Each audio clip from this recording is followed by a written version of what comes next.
Hi అండి. ఈరోజైతే శనివారం కదా, పిల్లలు ఇంటి దగ్గరే ఉన్నారని పూరి వేసుకుని తిని, అలాగే నువ్వొప్పు కర్రీ చేశానండి. చిక్కుడుకాయ నువ్వొప్పు కర్రీ చాలా బాగుంటుంది. రోటీలోకైనా రైస్లోకైనా చాలా బాగుంటుంది, యమ్మీ యమ్మీగా.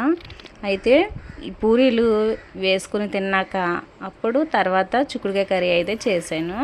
కర్రీ ఎలా చేశాను ఏంటో అనేది ఈ వీడియోలో మీరు చూసేయండి.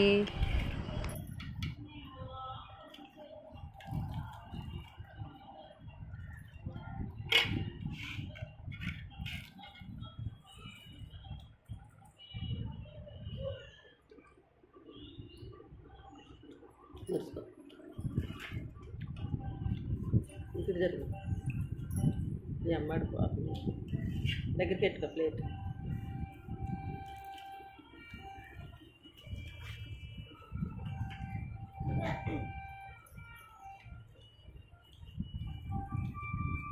అనియే కూర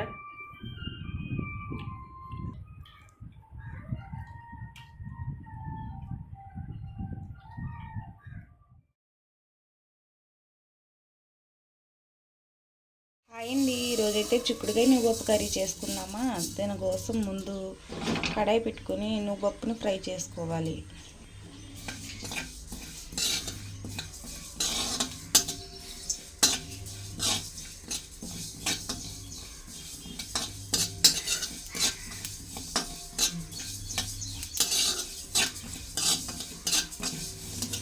చూడండి, ఫ్రై అయిపోయింది కదా, ఇది పక్కకు తీసేసుకుందాం.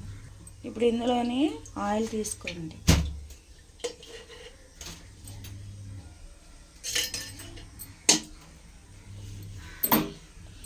సన్నగా కట్ చేసుకున్న ఉల్లిపాయ ముక్కలు, పచ్చిమిర్చి ముక్కలు వేసేసుకోండి.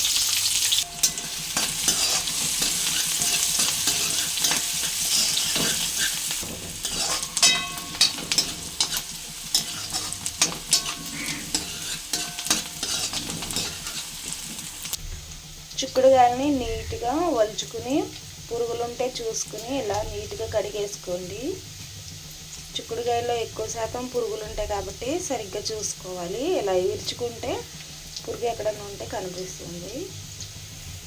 ఉల్లిపాయ ముక్కలు బాగా ఫ్రై అయిపోయినాయండి. ఇప్పుడు చిక్కుడుకాయలు వేసేసుకుందాం.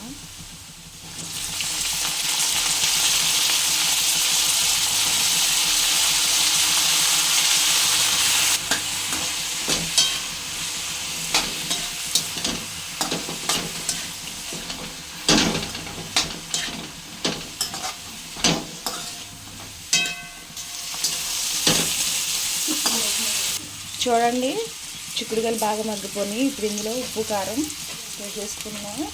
తగినంత ఉప్పు, చిటికెడు పసుపు, కారం వేసి మిక్స్ చేసుకోండి.